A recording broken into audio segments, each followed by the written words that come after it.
count have to leave at 9. We have adjusted. Sorry to cut in, Mayor Palmer. My 9 o'clock has been helpfully cancelled, so I am available for a bit longer. Good, that's great news. We have rearranged the agenda to make sure that the items that we take are items that need decision, and the last 3 items on the agenda are to be noted. So the very second it clicks 8 o'clock, we will begin the meeting. I hope.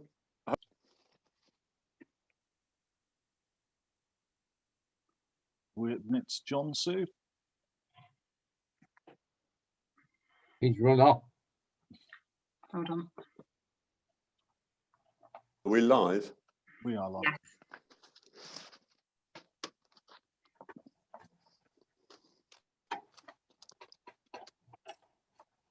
John, if you'd like to introduce your report. Yes, thank you, Mayor. Good morning, members. So this report provides the board with an update of the forecast outturn position for the 2020-21 financial year, and it's based on actuals to the end of January, and it asks the board to provisionally to approve the carry forward of some unspent budgets into the new financial year. And the reason why we are requesting that at this stage is to enable any projects which do not have budget allocations in the new financial year to be able to continue their projects with the unspent balances from the old year. Obviously, the final position won't be known until all of the year-end processes have been completed, but we will bring a report back to the board to confirm the final year-end position. For revenue budgets, the default position would be that any underspend would go into reserves unless there was a good reason why it should be carried forward. And similarly, in for the carry forward of the underspend of capital budgets, those generally relate to slippage of programs. So if I could quickly draw your attention to the table underneath paragraph 3.1, which shows a summary of the revenue position. On the third column from the left, that shows adjustments to the existing budget, and that just reflects 2 new revenue grants that we have received recently, 2 from Bays, totaling £350,000, and also that shows received revenue funding for active travel.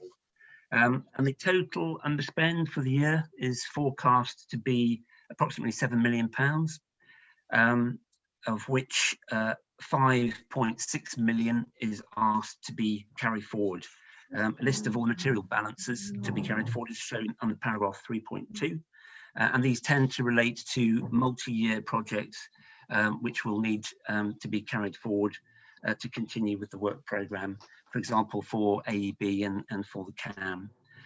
In addition, there are 2 lines in this table relating to subject to approval allocations, which are earmarked or were earmarked for the current financial year.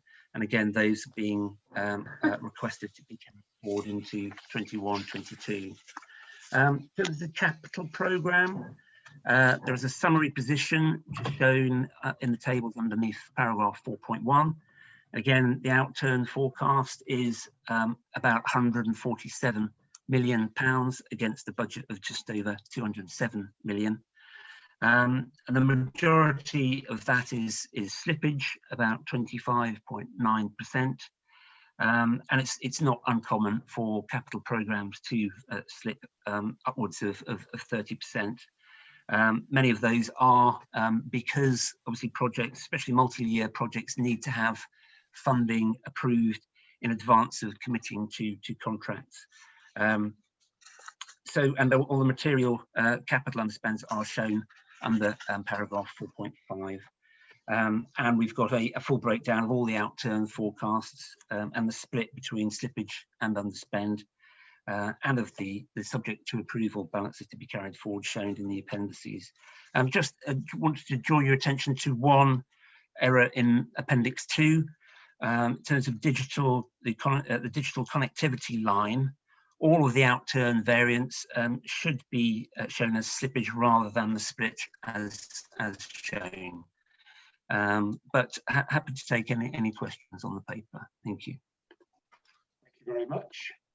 Members, any comments? Yes, sorry, I can't get my I've my got, hand. well, Aidan's indicated first, Lewis, so I'll bring Aidan in and then you. Fine.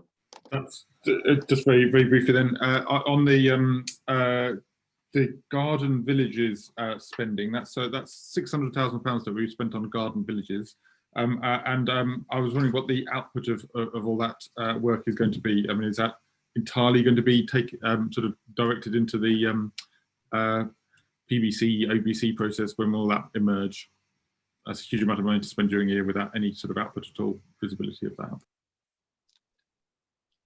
Sorry, yes, thank you, Councillor van der Veer. So, yes, there is ongoing work, obviously, on the Garden Villages programme, and that is related to the CAM.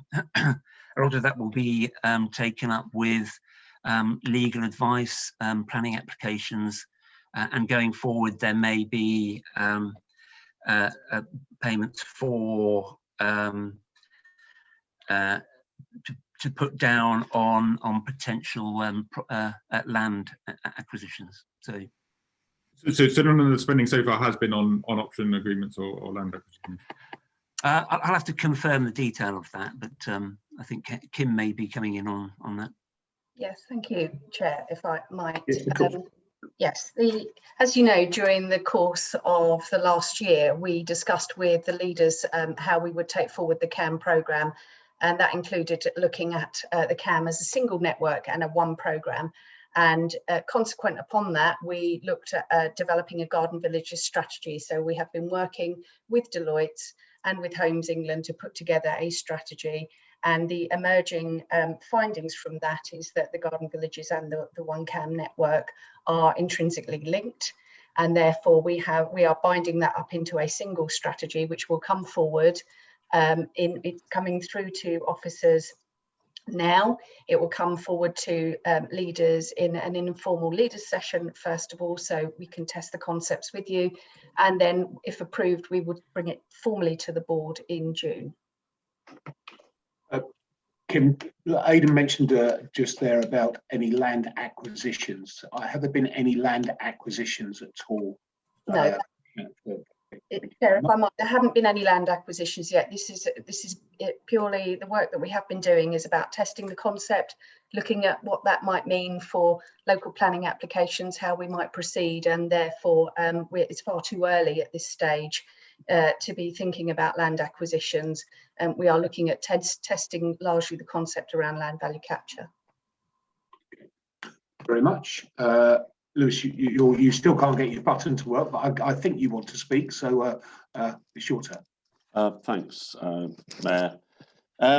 So overall, in terms of process, we're not yet at the end of the year, Mr. Alsop, and quite a lot of sensible carryovers, in my judgment, are done after the end of the year rather than now. And yeah, if I was in the mayor's shoes, I would be looking at a range of these underspends and actually re-looking at them rather than just carrying them over. So these are big sums. This is 15% of our revenue budget and 25 or something similar % of our capital budget. And I just, on that, so I've got a principle there. Then in terms of just two particulars, just as examples, and maybe just also to be finding out something wider, we've got 2.7 million on the health and the Health and Care Academy, which represents over 80% of that budget, and 2.7 million is a very large sum of money. We've got the things like the adult education programme, which has got 800,000. I'll leave aside the transport stuff, but I will ask about the bus review. We've been told how important it is that we improve local buses, but here we are we budgeted to spend, and I'm not sure I ever thought that it was the right amount, because I don't know what we're getting for our 1.8 million. But we've spent less than 10% of the budget on the bus review, which I'm presuming means that it's delayed by a year or two. So I just appreciate a general point answer, Mayor, and also some answers on those specifics. And I'm still waiting for an answer to my question from Wednesday about how much we've spent so far on CAM and how much is budgeted for it for the coming year. So I'd appreciate a response in the next few days on that one as well. Thanks. John, would you like to answer a couple of Lewis's points there, and I'll come in at the end and just on the bus review, I think it's important. Yes, of course, thank you.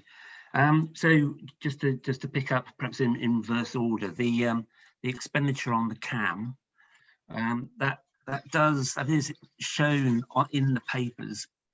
So if you turn to the appendices, it does provide a breakdown of the CAM spend to date. This is as at the end of January. So I think there are two lines in there in the revenue section.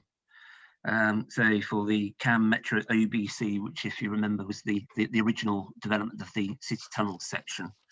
There was what page are you referring to, Mr. Alsop? Sorry, I'm working off two screens here. So.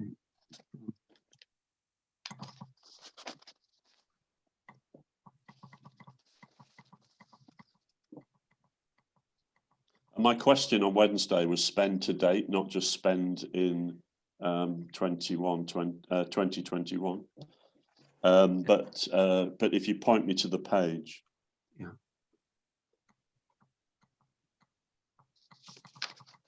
Yes, it's on page 281 of the pack. Okay. And that shows that the total spend is 1.3 million on the original work, yeah. And then 6.9 the development of the strategies and the second part of the work. And then as you may recall, in the approval of the medium-term financial plan, there is in the new financial year we've got £2 million which is earmarked for equity investment in the One CAM, the company, and then £5 million for the development of the programme business case. And does that include salaries, Mr. Alsop? Yes, that will be. So the equity investment is an investment into the company, and then that would be used for operating costs of the company going forward. Okay. In terms of your other points, in terms of the AEB, the Health and Care Sector Work Academy, and the bus review implementation, those have all been impacted by COVID, and I think those are the majority. They make up the majority of the balances carried forward for revenue, and we've got descriptions of what those are under section 3.2. And I'm sorry, the other questions in terms of the Health and Care Academy, again, that is less than 20% spent in the current year. Well, a little over 10% spent in the current year, and then wholly carried over. Yes, that's right. So again, each of those have been impacted by COVID, and because those are ring-fenced grants, then they're specific for those activities. So those would be carried forward to continue the activities in the new financial year. Sorry, going back to one of your earlier points about the reason why we are bringing this request for provisional carry forward, is you're right. We don't usually we would like to do this after the end of the financial year when we've got certainty of what the end of year balances are. But as you can appreciate, where there are projects which don't have any budget in the new financial year, then if the budget wasn't approved to be carried forward, they wouldn't be able to continue with the activities that they are doing. So we're just asking for continuity of the programmes in those instances. So, but we will come back with a paper after the financial year just to confirm what the final balances are. That's important, and I'd still appreciate knowing how much has been spent on the camps since 2017 in the next few days, if that's possible. Okay. Thanks. Thank you, John. I mean, the reality is, Lewis, with the bus strategy, clearly our focus over the course of the past year has been working with government to make sure that we have a bus industry left in the country, let alone Cambridgeshire. However, we have managed, as part of the information we gleaned in the strategy, to bring forward 4 new bus routes and fund them over the course of the past year, and to begin the demand responsive transport trial in Huntingdonshire, which starts shortly. So added to that, our work with government has led us to begin the work to deliver a brand new bus, an entire bus service, really, a completely refreshed service for Cambridgeshire and Peterborough. And of course, I announced a couple of weeks ago that we've been successful in getting the first 100,000 seed funding to work up to that strategy, which will of course include franchising as an option, which is now significantly more achievable than it was pre-COVID. So our bus strategy, our bus refresh, we are working very closely with government. We've got a very, very good relationship with DfT and with Baroness Veer, and we're very confident that that we will deliver a significantly better service for Cambridgeshire and Peterborough than we've had in the past. And I'm very excited in particular about demand responsive trial in rural Huntingdonshire, because I feel that can lead us to have a far better service in our rural parts of the county. As you know, previously cities have done pretty well with the buses, but anywhere else has struggled a lot. So there's a lot going on with buses, Lewis, and it's important to make sure, I think, over the course of the past year, that we have a bus system and bus companies to work with, and that work is ongoing. Can I just come back on that, James? I appreciate what you're saying. Obviously, it has been about bus service survival. I guess my concern is that some of the thinking hasn't changed, and I'd be surprised if we can, through franchising, make more than 3 or maximum 5 million, even in good times, and the bus services are still going to be struggling, possibly for 3 years. And I am just concerned that we don't raise expectations, because where is the revenue funding for buses over the next few years? And can I just finish? Unless government actually does some, I mean, it's all very well them saying that they were spending an extra 4 billion, but as you know, James, 4 billion doesn't go very far on a bus, given the amount of, sorry, I've just got to sort out my power. Given how much the whole network needs, because it's by successive governments, there's been a chronic failure to recognise the role of buses.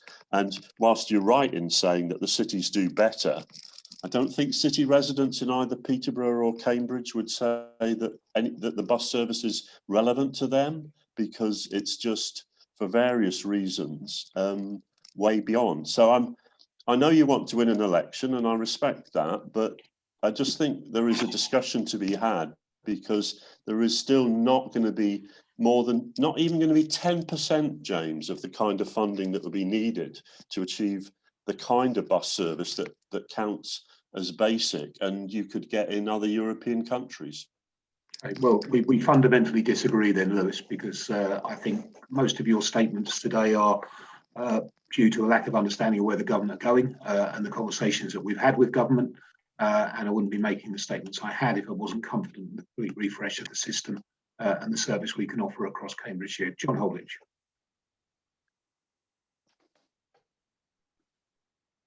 John, you're muted, unfortunately. I'll get used to it one day. I just wanted to say, on the Workplace Academy, We're still performing with the best in the country. I think there's 4 of them throughout the country, despite COVID, and we're hoping to opening up again to face-to-face contact after the 12th of April. Because the clientele that we sort of get in there, we've been getting 5 or 6 on a course, and we really need 10, 15, whatever it is to make it go. Also, we're now getting the referrals back from the work and pensions, so it's still good, and its ratio of getting jobs, people into jobs afterwards, is still one of the best in the country. Thank you very much. There are no further speakers, and I'll be moving from the chair. Do I have a seconder, please?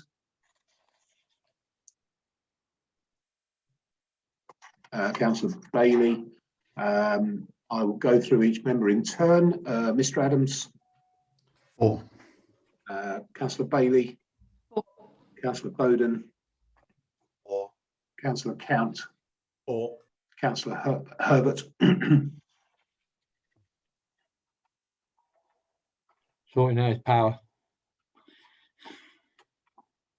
Can't hear you, Lewis. We don't know whether you're for, against, or on the fence. Sorry, I am. It's not on the fence. It is, but it's not endorsing a whole range of elements. So it's a very positive abstention. As you said, there is an election. Councillor Holditch. I'm 4. And Councillor van der Veer. Same. Okay, so that's carried, and we move on to item 2.2, which is the financial strategies for 21-22, and we have Councillor Dupre. Good morning. There are 2 questions on this item from the Overview and Scrutiny Committee. The first question is, what plans does the Combined Authority have to move towards decarbonising its investments? Okay. The board is being asked to consider its response to the recommendations of the Climate Change Commission in a later agenda item. Officers will now consider how the board's responses to those recommendations may inform future investment decision making. Officers will then take advice from our Treasury advisor on how best to meet the board's recommendations in the drafting of future strategies. Thank you. And question 2, what can be done to adopt, for the purposes of existing projects, the Climate Commission's recommendation that climate assessments should be undertaken for Combined Authority projects, and what financial impact would this have? The board is being invited at this meeting to agree to bring forward a costed and detailed action plan to implement the Climate Change Commission's recommendations. The recommendation on climate assessments will be addressed and costed as part of that exercise. The direct financial impact of climate assessments would probably be negligible. Its indirect financial effect would be to ensure that all project budgets reflected appropriate measures to meet 2050 net zero target. And John Alsop, you remain with us to present this report. Thank you, Mayor. So this paper is for the Combined Authority Board to review and approve the proposed financial strategies for the new financial year. So whilst the board is responsible for the adoption of the strategies, the Audit and Governance Committee provides the regular scrutiny against them. And they have reviewed these strategies at previous meetings. Their reviews are reflected in the documents provided, and we do provide regular reports to the Audit and Governance Committee during the course of the year to update them on how we are faring against our prudential indicators. So there are 4 strategies that we have. There's the capital strategy, which provides a high-level overview of our capital expenditure and funding. We have the Treasury Management Strategy, which deals with the management of the authority's cash flows, borrowing and investments. The investment strategy, which covers where, for example, the authority would support local public services by investing in other organisations or to earn investment income. And we have the minimum revenue provision statement, which shows how capital expenditure would be financed over time if we had any debt. The strategies are substantially the same as last year, but the main changes to those strategies are summarised under paragraph 4. We'll just say that we do work very closely with our Treasury advisors, Arlene Close, when drafting and updating these strategies. But happy to take any questions from the board. Thank you. Any comments, members? Sorry, I've still got hand problems. If I may, James, I find this much more difficult to read and to understand than your normal reports, Mr. Alsop. I'd also reiterate a point, and I'm sorry if I've made it before, that the board is the sovereign body and we are effectively in the business of approving budgets, and that includes this, Mr. Alsop. So yes, it's good that the Audit and Governance Committee gives it its time, but I do think that the use of capital is quite central.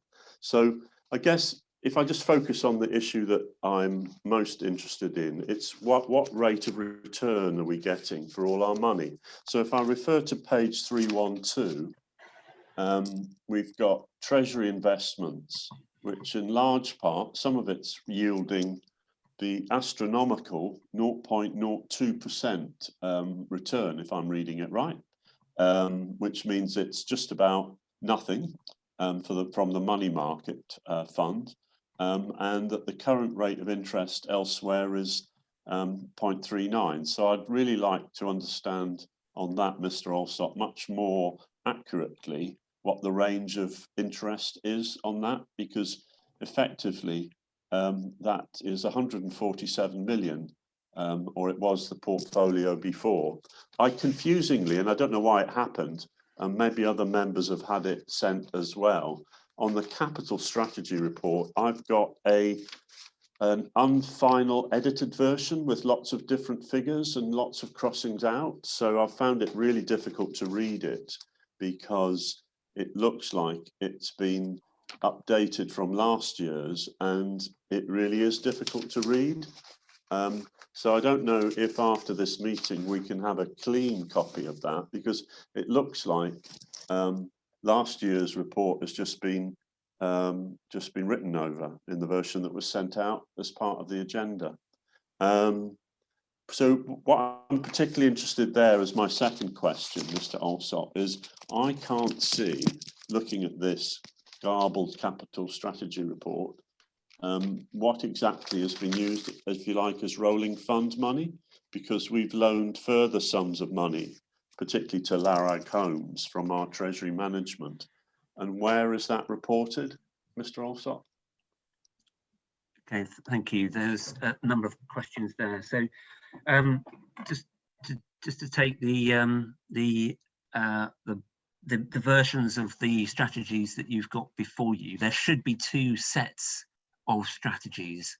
So there's one set which is the clean set, and then there is another set which is a track changed set. And this was one of the recommendations from the Audit and Governance Committee. Obviously,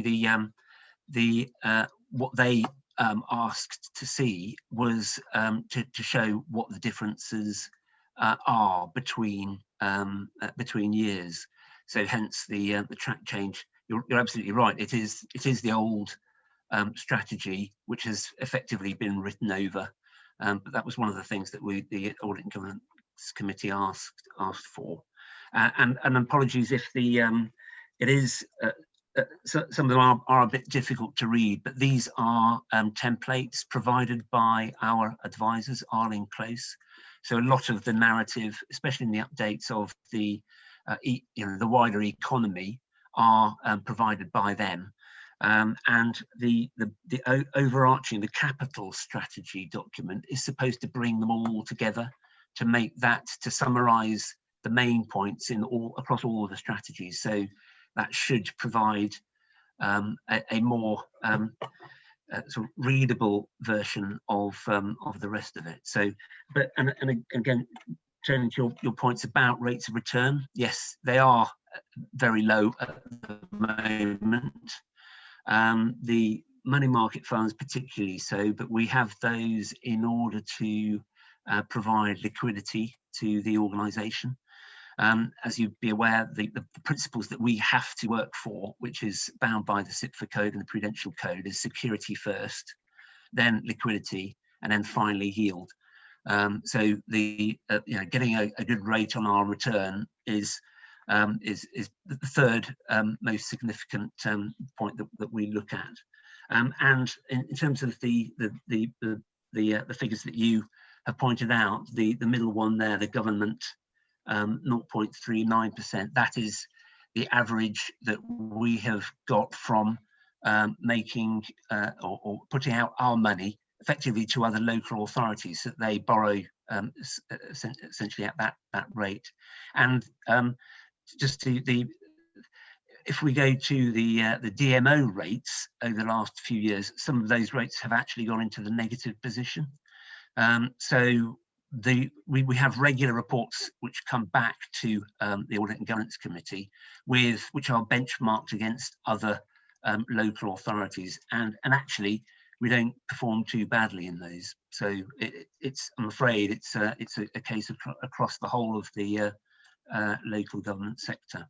So just following up that, if I may, Mayor, looking at page 312, Mr. Alsop, what is the broad range that produces that average of 0.39% as the rate of return? And while I'm asking, what would happen if a local authority went bust? Would our money be protected? Because it's not impossible in the current circumstances. And when you say sometimes we're losing money, why? Why do we have to put ourselves into even if it's just a small amount relatively, why do we have to put ourselves into the position of losing our own money? Well, I'm not sure we've actually said that we've lost money. Well, you said negative rates. If we are being paid negative rates of interest, aren't we losing money, Mr. Alsop? No, I said that the DMO rates are negative. Okay, so we have not yet lost money by negative rates. Not as far as I'm aware. I mean, well, if you could just check avoid that. Okay. Yeah, thanks. Okay. But on occasion, we will need, for example, we receive funding at the last moment, and we can't, in terms of our own measures, we can't keep all of those funds, for example, in a bank. So we need to put it out in the most convenient, the most secure place that we can. Sometimes that would be the DMO. It would only be for very short periods of time, days. But at the moment, the DMO rates are very close to zero. Okay. Well, I would just like a confirmation on that we whether or not we have lost money because of the way local authorities and government are not managing, well, more government than us, if we're receiving sums, are arranging it in a way which would lose the public money anyway. Yeah. And to go back to your point on the range of investments, again, some of it will vary between about 0.2% and about 1%, and that is determined by the length of time we put investments out and when they were put out. So some of those investments would have been done a year ago, and the rates would have been a lot better. So it is a range of rates that we've been achieving on those. Okay, and the point about I appreciate that, and the point, Mayor, about local authorities, given that we've got an increasing number that have been starved of funds or have not managed their money very well. Yeah. So my understanding is that we are protected, and as far as I'm aware, there hasn't been any local authority that have defaulted on any investments that they've taken. So. I think it's very, very low risk indeed. And then the final question was to quantify and point where reference to use of Treasury management funds for the rolling fund is referenced. We've got a bit on page 313, but I just wanted to know to what extent Treasury funds have added to the 40 million. Yeah, there are. It's not specifically, because there are, we do have across the organisation loans out to organisations which are not the housing funds. But we can certainly provide the detail for you if you want to have that.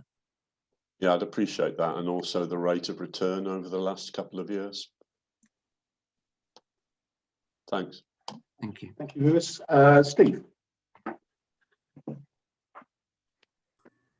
Yeah. Thank you, Chair. So as you know, I used to have the finance portfolio, but because of my workload and coronavirus, I just couldn't manage that anymore. But just reflecting back to that point in time, and even in my organisation, another organisation that I'm on, Audit and Accounts Committee, the difficulty of raising revenue through Treasury management by investment. There's an incredible nervousness about that. And some people are perhaps, I know I look old and I've been around for a little while, but I'm going to refer to something that's a little bit before my time. And that's the Icelandic bank scenario. Now, there were many local authorities burnt by the Icelandic bank scenario.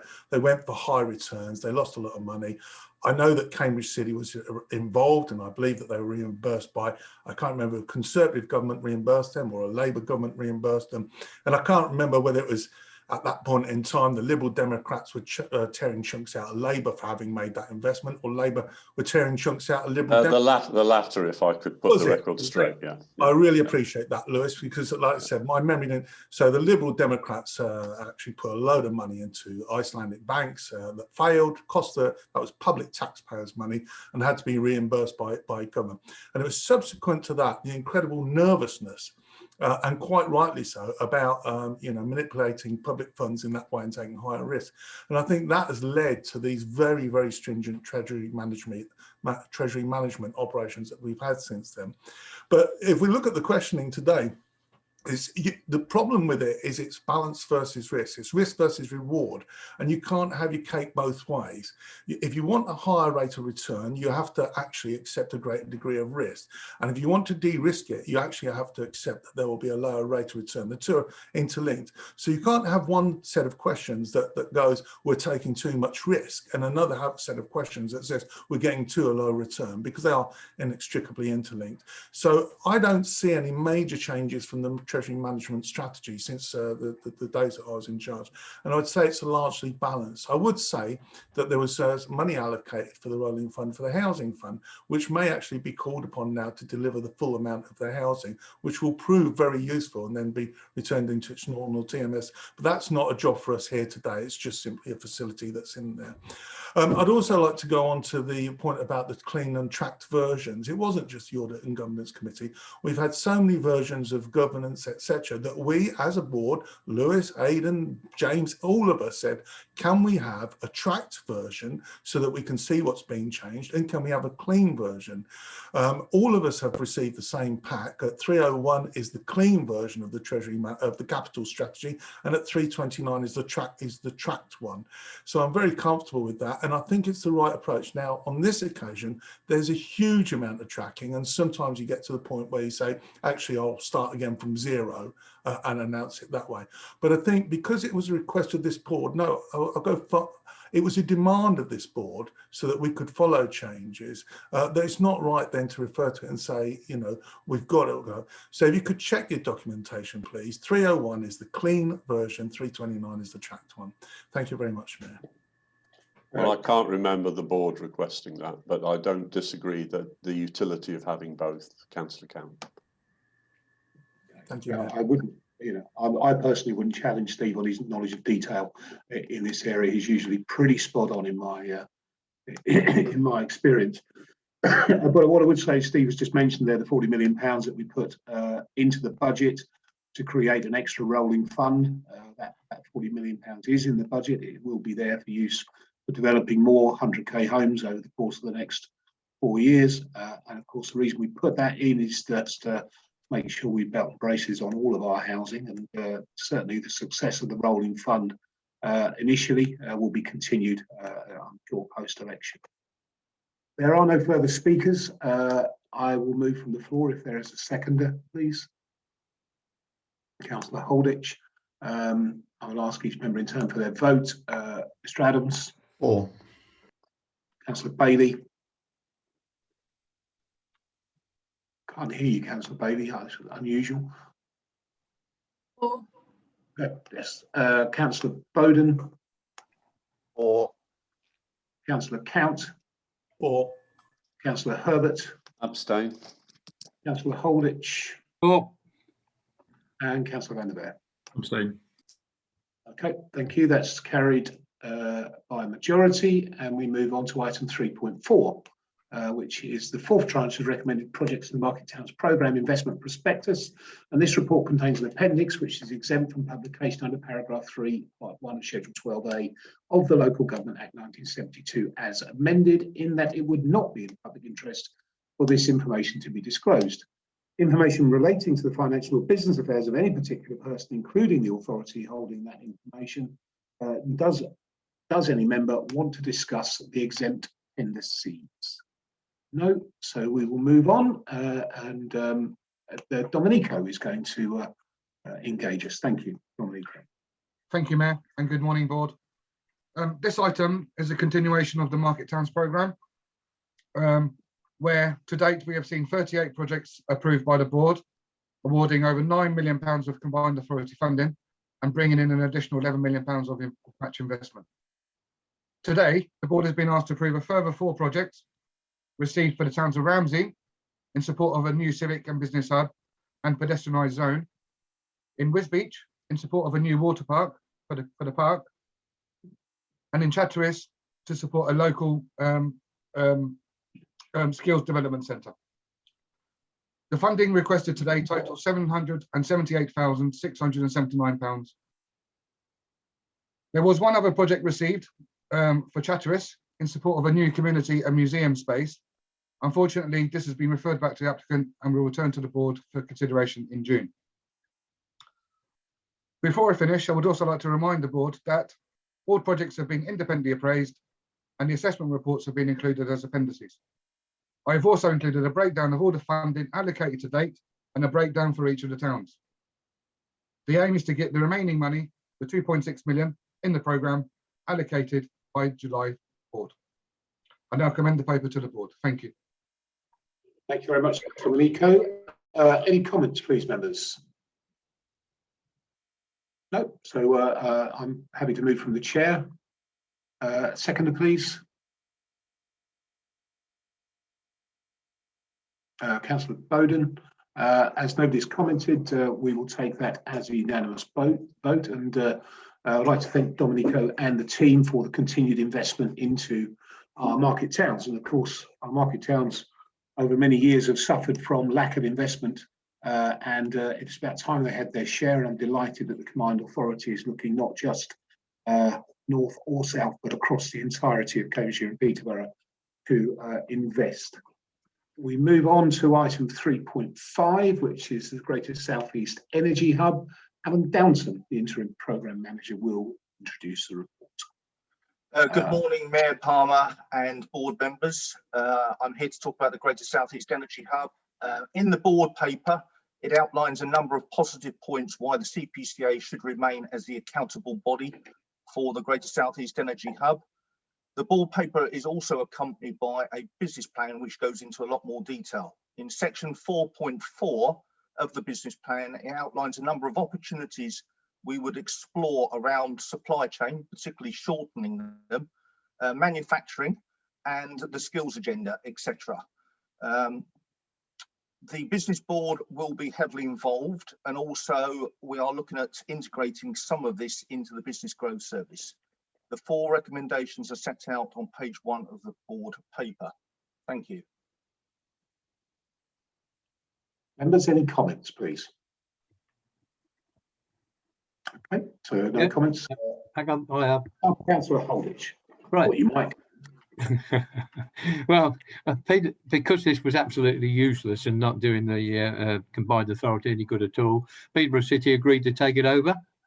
But I agreed to not to take it over and leave it with the Combined Authority, because you're in a better position now. Government's altered its policy and funds are available to get that money and spread it over the Cambridgeshire and Peterborough and be more effective. So I'm convinced of that, and I think it's the right policy to do, to take it back and get on with it. Yeah, as you mentioned, Councillor Holditch, this was something that we had in the Combined Authority that had absolutely no funding from government to do anything, and now that has changed, and I think that, as you said, we're able to spread the money around. This is really pretty much direct to the people of Cambridgeshire and Peterborough, and we will look forward to those investments going out. So I'm happy to move from the chair. Councillor Holditch, I'm sure you're happy to second. There have been no speakers against, so I'll take it as unanimous that we are happy to see that investment into our county. Item 3.6 is the interim report of the Cambridgeshire and Peterborough Independent Commission on Climate Change.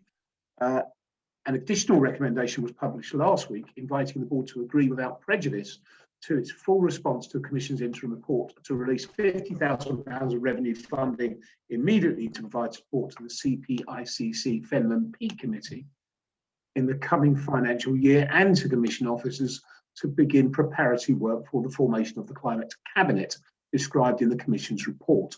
There are 3 questions on this report from Overview and Scrutiny, and Councillor Du Preez has rejoined us. Good morning. The first question is, at a meeting of the Overview and Scrutiny Committee on the 28th of October 2019, the Mayor declined to declare a climate emergency when invited by the committee to do so. Has the interim report of the Climate Commission affected his view on this? Absolutely, on the contrary, the interim report provides practical and definite recommendations about how to meet the 2050 net zero target, which the board will now be taking forward. This is a great deal better than declaring an emergency without having a plan.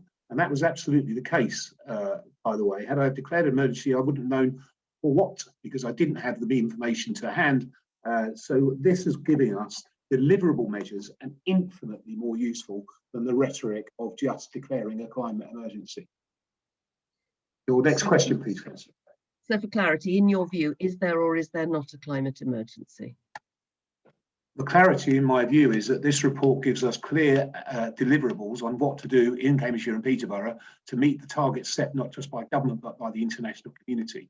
The emergency would be if we weren't acting sensibly and proportionately and making knee-jerk decisions without any information to hand.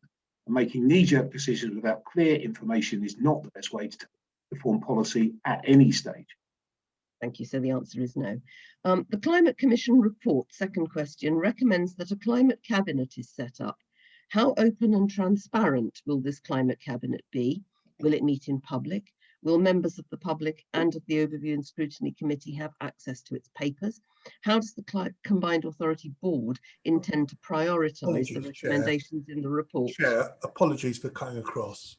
I feel very uncomfortable about this meeting at this present point in time. When you finished speaking, Councillor Du Preez said, so the answer is no. And I've thought about that, and I think that is inappropriate. You gave a very clear answer. You didn't use the word no.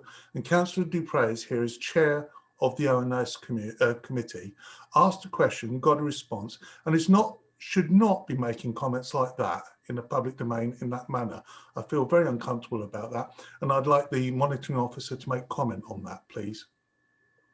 Happy to, Mayor Palmer.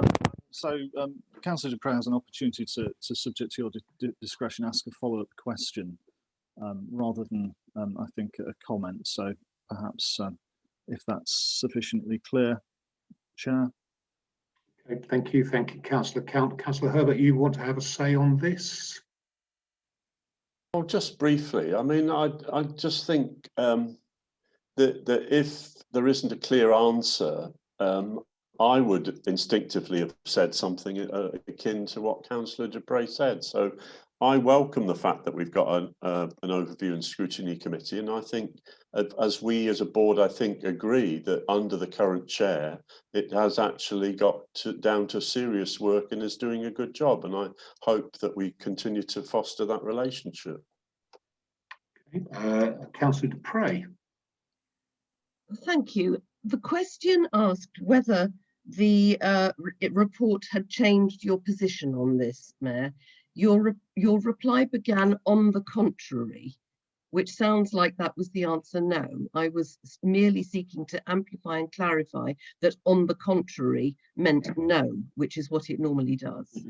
Yeah, thank you, Councillor Du Preez. What I would say is, and I didn't comment, I let it go, and Councillor Count was clearly frustrated by it, and I understand that. But I do think that Overview and Scrutiny have made great strides since you became chairman. The previous chairman used the position entirely politically. I believe that you have been an improvement on that situation. But as chairman, of course, you are responsible for the entire Overview and Scrutiny Committee, not just your own personal view. I think Councillor Count's point that what you were putting forward there was your personal view and not the opinion of the Scrutiny Committee. But as I said, I didn't comment at the time, and I'm happy for you to go on to your second question. No, that wasn't the case, but the second question is the Climate Commission report recommends that a climate cabinet is set up. How open and transparent will this climate cabinet be? Will it meet in public? Will members of the public and of the Overview and Scrutiny Committee have access to its papers? How does the Combined Authority Board intend to prioritise the recommendations in the report? The board is being invited to agree that the steps needed to set up a climate cabinet will be taken and officers will bring forward a detailed proposal. That proposal will cover the issues in the first 3 questions. The board will also be invited at this meeting to agree to bring forward a costed, detailed action plan to implement the Climate Change Committee's recommendations.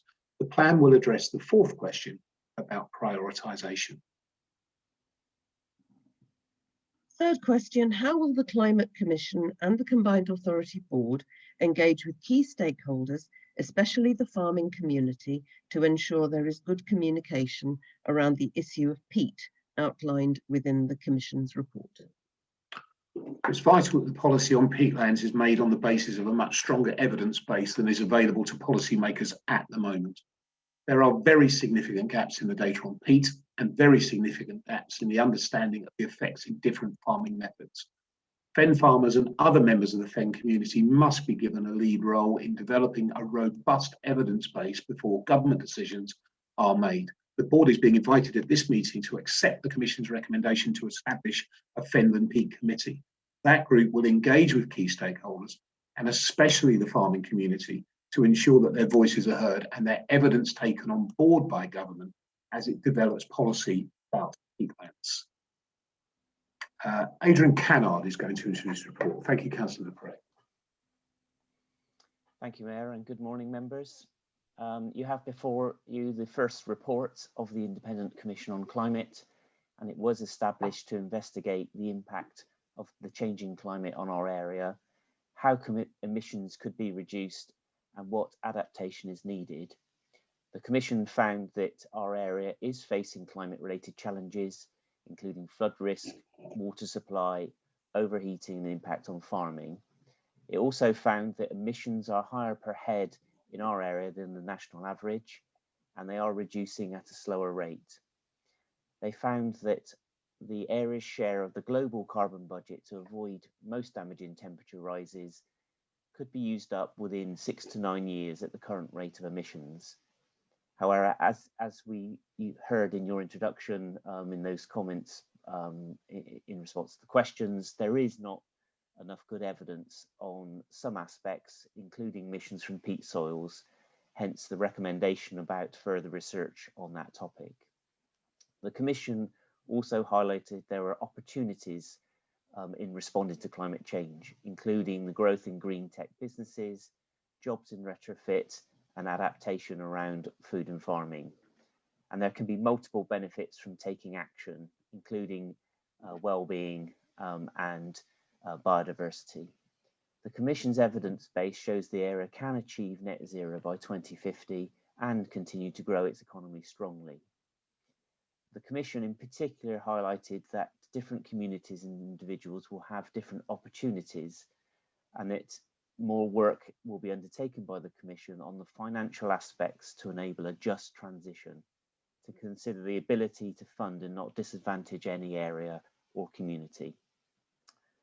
It's worth highlighting that the Combined Authority is already undertaking significant activity that aligns with the Commission's recommendations, and indeed a number of the items that you discussed on Wednesday, including bringing forward the alternative fueled strategy, the approach we're taking on broadband and public Wi-Fi rollout, all contribute to delivering against this agenda. The Commission's recommendations are not just the Combined Authority and councils, but call on wider sector response and government to devolve more funding to local areas to take forward tailored solutions. This is a moving policy agenda, and we have to take into account latest strategies. For example, we have the new national bus strategy released only last week. The recommendations before you today are to welcome the report, to establish a climate cabinet, allocate funding so that peak research can progress, and for officers to work up the detailed response as you outlined in the response to the question posed. And I commend the report to you. Thank you, Mr. Cannard. Now, just a question to Mr. Parkin. We have received an amendment from Councillor van der Veer that came this morning at 8:15. Is the amendment one that we should be taking? I'd like the legal advice. Thank you, Mayor Palmer. I've actually added in by clarification with Councillor van der Veer an additional limb, because of course our amended recommendation had limb C. So subject to that being included, it is in order, provided obviously it's proposed for debate, and our democratic services officers can share it to the screen if that would assist members should it be proposed. Yeah. So if you could share it to the screen, and Councillor van der Veer, you would like to put your amendment, please. That is correct. Yeah, thank you very much. I'll wait for a second for it to come up. The recommendations as we have it welcomes the report and thanks the Commission, which is excellent, I think entirely necessary. My main concern is about how we talk about the recommendations and how we indicate our plan to take them forward. The part C of the recommendation does do part of that, but I think at this point, especially given the urgency of the question, and as was clearly said in the presentation on the report, in Cambridgeshire our emissions are high and are not falling as quickly as elsewhere. So there was a particular urgency in Cambridge, but I think the report and the recommendations do indicate the scale of what we need to do, and therefore our ambitions need to match that. If we are unequivocal in how we talk about this, both the general need to act quickly and the specifics of the recommendations, then we undermine what we say about the urgency and about the scale of it. And I think something along these lines, indicating that we are in principle in favour of, we in principle agree to these recommendations, but obviously there's detailed work to be done, I think gives that signal about leadership in this matter. So I do hope that you can support this. Okay, Councillor van der Veer, do you have a seconder? I'd like to second it, Mayor. Okay, so we are open to discuss the amendment. Members, any comments, please?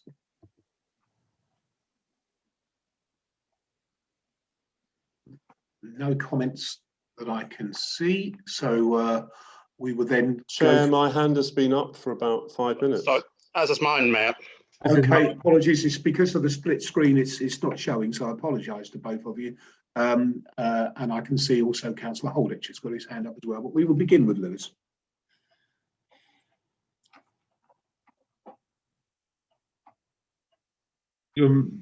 Rather than make two speeches, I'll try and make one. So, just by way of background, I thoroughly welcome the work done by Baroness Brown. I think it's a hugely important piece of work. This is the most important item on our agenda, and we're currently 4.5 hours into the meeting in my calculation, and it's sad that by the rearrangement, a lot of people who might have wanted to stay to watch this on Wednesday are not here. So in terms of taking it forward, I just think overall that it does need to be clearer, and we do need to address this with the seriousness that we looked at the SPEAR report. And I recall that we did, as Councillor van der Veer is suggesting, adopt a much clearer welcome. We have had sight of these. as draft recommendations. We had sight of these nearly a month ago.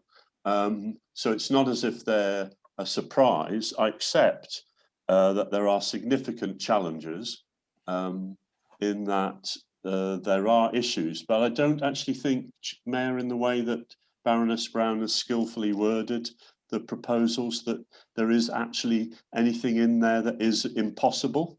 I accept that there are large sensitivities and those need to be focused, and I welcome the funding for further work on peat, because it would be totally wrong to move forward without more evidence on that aspect, as on some other areas. I do think that in at the earlier stage, Mayor, in terms of this implementation, that it has to be clear what is the combined authority going to take on as additionality. I thoroughly endorse that a number of these issues can only be addressed at a county-wide level, and if the county council supports that, then there has to be a clear teamwork between the county and the combined authority on who does what. Other issues are best delivered by the district councils or others. So I just think in terms of what's being put forward, I would like to see us more strongly support this report, as was eloquently said at the launch by a wide range of the members of commission. We've got a huge level of expertise, and whether or not people pass a motion which says we've got a climate emergency, we have got one, and it is this does require to be the most important focus for the combined authority, overriding others but not slowing them down. Thank you, Mayor. Thank you, Councillor Bowden. Thank you, Mayor. The report contains dozens of recommendations, many of them extremely far-reaching, and it's absolutely inappropriate for us to accept all of those in principle without having a debate. Now, some of the recommendations I personally believe are unrealistic. Some of them I believe are unduly unambitious, and I was surprised by what I read in the report. I think it could go further in some areas. And because of that, I think the amendment is inappropriate. We should develop a response, but we need to do so on an item-by-item basis rather than just accepting everything in principle. So I do oppose this amendment. Thank you, Mayor. Okay, thank you, Councillor Bowden. Councillor Holditch. Oh, I am demuted, so that's it. I find the amendment incoherent, to be quite honest, and a complete afterthought, as if we'd have been in there on Wednesday when we debated it. And I think you were absolutely right in not to join the hysteria that there was around you must have a climate change emergency and all the rest of it, because this is proved that this is the right way forward. We now know how to address the climate change issues, and you know, and that's to your credit. I mean, if you look at the carbon emissions in the region, 25% higher than the UK average around here. So we wouldn't have known that, but we also have to take into account the report is showing that we need to invest something like £700 million per annum in this. So it does need some proper consideration, and just, you know, where we can make the best use of the money that we do have to make an immediate effect, because a lot of this is long term, and as Lewis just said, we've got to work across the district councils and the county councils and everybody else that will work with us. So I think that this stage the amendment should fall. Thank you. Mr. Adams. Yeah, thank you, Chair. I'm afraid, you know, I couldn't support this amendment either, and for this reason. I fully support this report and many of its recommendations, of which there are many. An important element of making it happen, though, is to bring the business community with us along the way. At the end of the day, some of these recommendations have quite debilitating impacts on business going forward and the economy. They also bring with it significant opportunities as well. And it is important, I think, that we have a further iteration in developing a response here to capture that and make sure, not least of which, that the business community is seen to be heard and have a voice here in what will ultimately lay a path that they will have to follow, and we need them to come with us.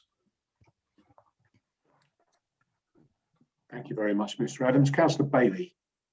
Thank you.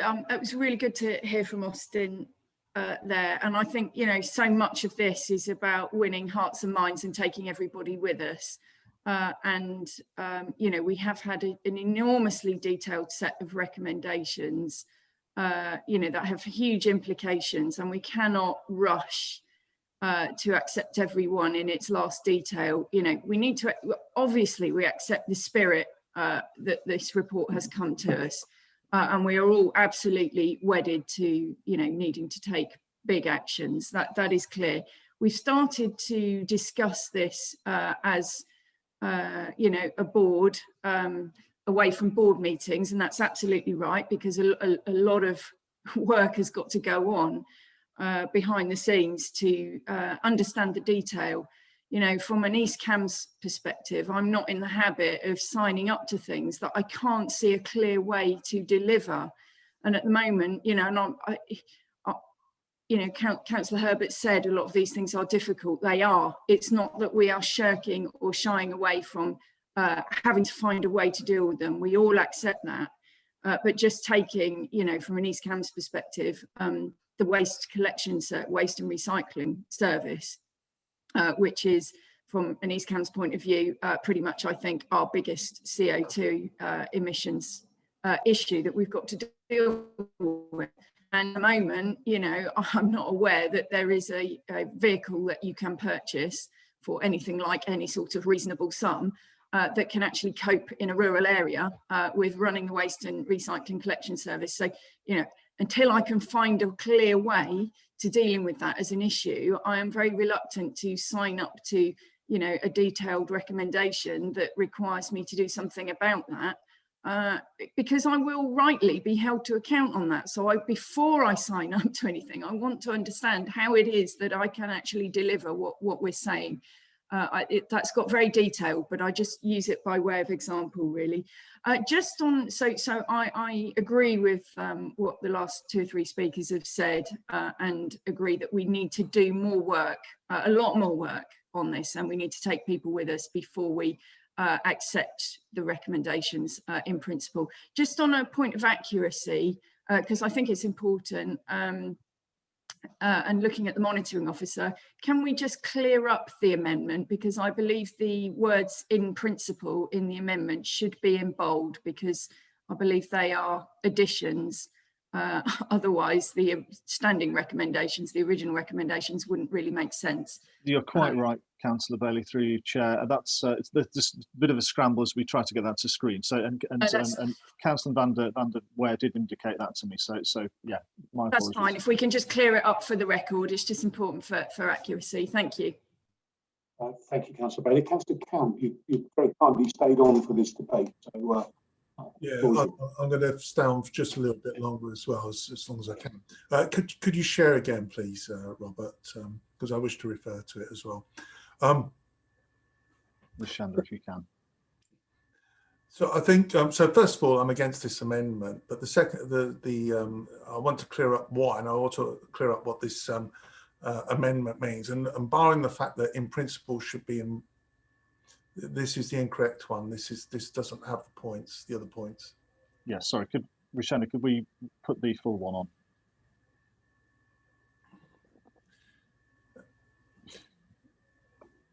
And the reason I want to refer to it is for members of the public may not understand fully what's going on, and that might be belittling of me, but I do want to refer to it, and I'm sure many of them do understand what's going on, but I just want to refer to it.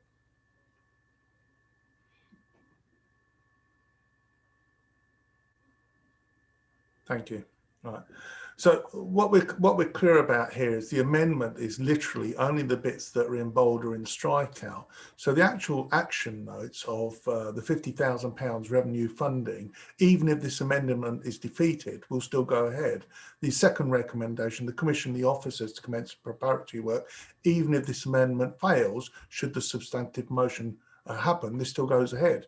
So there's nobody here arguing against this amendment because they don't want work to happen. They don't want to progress. They don't want to welcome this climate.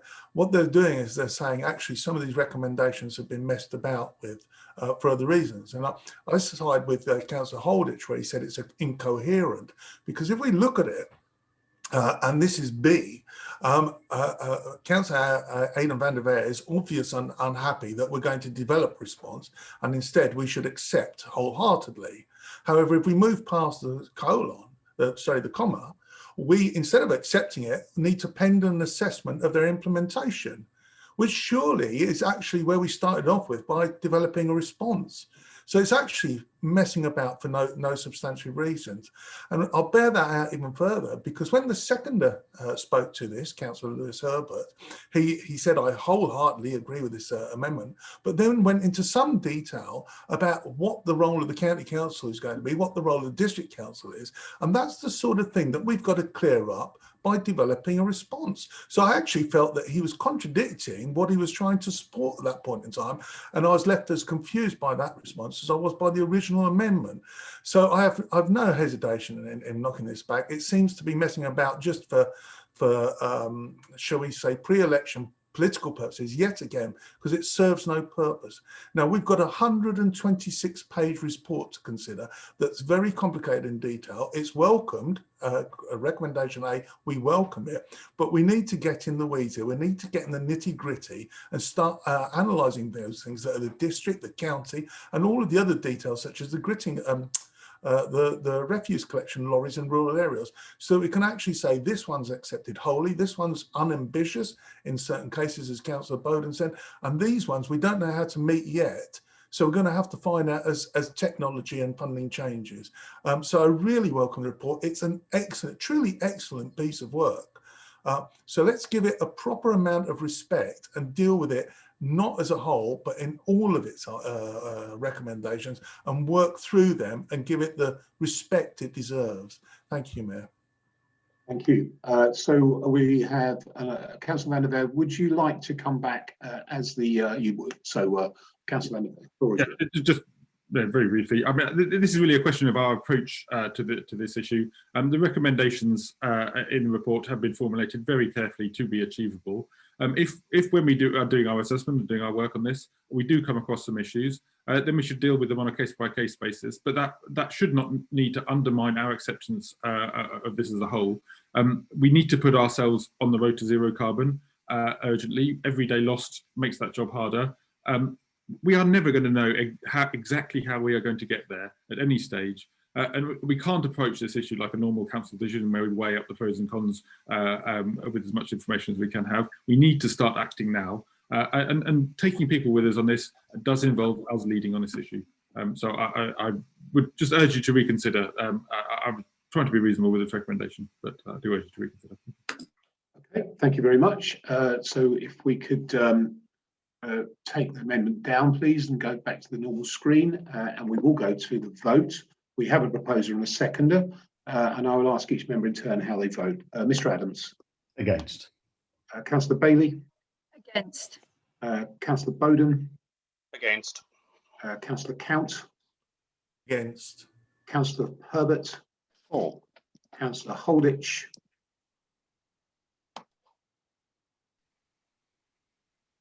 On mute, Councillor Holditch. Against. Okay, thank you. And Councillor van der Veer. Well, okay, thank you. So that is not carried. So we go back to debate on the substantive motion, and Councillor Bowden is first up. Councillor Bowden. Thank you, Mayor. With your permission, I would like to suggest an amendment in just adding a few words at the very end of C2, which is in the appendix to the motion on the agenda. And my reason for doing so is I think there's an important governance issue here, which we need to make sure we get right from the very beginning. The words I'd like... Mayor, just on a point of order, is it possible, I don't want to, sorry to interrupt you, Councillor Bowden, but I just wanted to be, is it possible to see the motion whilst Councillor Bowden speaks? Because it would be easier to understand a verbal amendment. It's very difficult dealing with verbal amendments without seeing what it's changing. Could we, while you continue, Councillor Bowden, the screen is going to come up. Thank you, Monica. Thank you very much indeed. That's extremely helpful. Thank you for that, Councillor Herbert. C2 currently reads Commission officers to commence preparatory work for the formation of the Climate Cabinet as described in the CPICC report as part of the overarching recommendation 1. But the words I would like to add to that to ensure that we're not getting ourselves into a difficulty with governance. I'm awfully sorry, Councillor Bowden, to interrupt, but I just want to make it clear that the thing we're looking at on screen at the moment is not the substantive motion. Monica, if you can take that down, I'll share the substantive. I'm awfully sorry, but I just, you know, if people are watching this, I just do think we need to be accurate. Yeah. It's the point 2 though, that the rest of it's been deleted. Are we happy that point 2 there is from the substantive motion? Because I've got the 2 of them in front of me now and I can see that it is. So Councillor Bowden's happy with that. So Councillor Bowden, please continue. Thank you, and you're entirely correct, Councillor Bailey. Thank you very much indeed. So that reads, Commission officers to commence preparatory work for the formation of the Climate Cabinet as described in the CPICC report as part of overarching recommendation 1. And I would like to add the following words. Although in recognition of the non-executive role of the body, references to a, quote, climate cabinet, unquote, should be changed to, quote, climate working group, unquote. And I'll repeat that just a little bit later for officers if necessary. And my reason for saying this is that the board of the combined authority is the governing body of the board. We are not currently recommending that we are going to be devolving any executive power, any decision making to the newly formed body. So it would be wrong to call it a cabinet because a cabinet is almost by definition an executive body, and we are not. So that's my reason for suggesting it. I just don't want weasel words in there. Words should mean what they're meant to mean, and cabinet is actually inappropriate in this case, and working group would be more appropriate. If you wish, Mayor, I will repeat my the suggested wording. Yes, please. Although in recognition of the non-executive role of the body, references to a climate cabinet, in quotes, should be changed to, quote, climate working group, unquote. Thank you, Mayor. Thank you very much. Palmer, would you like me to make a ruling on the admissibility of that amendment? Yes, please. Yes, so appreciate the context of most constituent authorities, possibly all, is leader and cabinet models. We're a combined authority with a board rather than a separate executive organ.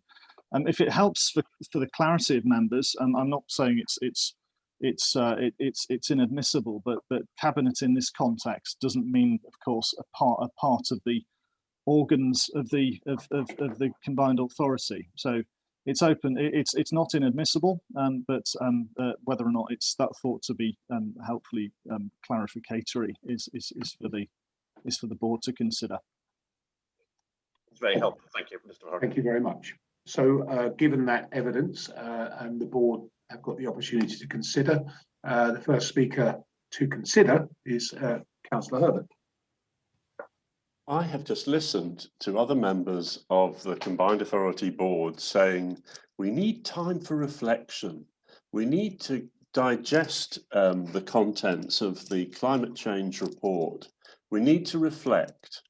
And already we're finicking about with the report. I do think that this is contrary to the spirit with which several of you have recently spoken to say, don't rush in.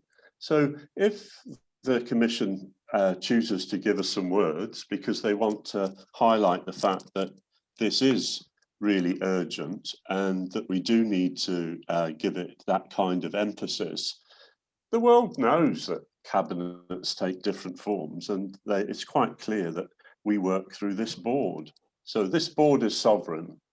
But I do think, Councillor Bowden, that you're already laying onto it some assumptions, which I don't think were what the Commission intended. So I think in the spirit of your previous refusal to the last amendment, it's logical to leave the wording neutral and not start to finick with little bits of the Commission's report.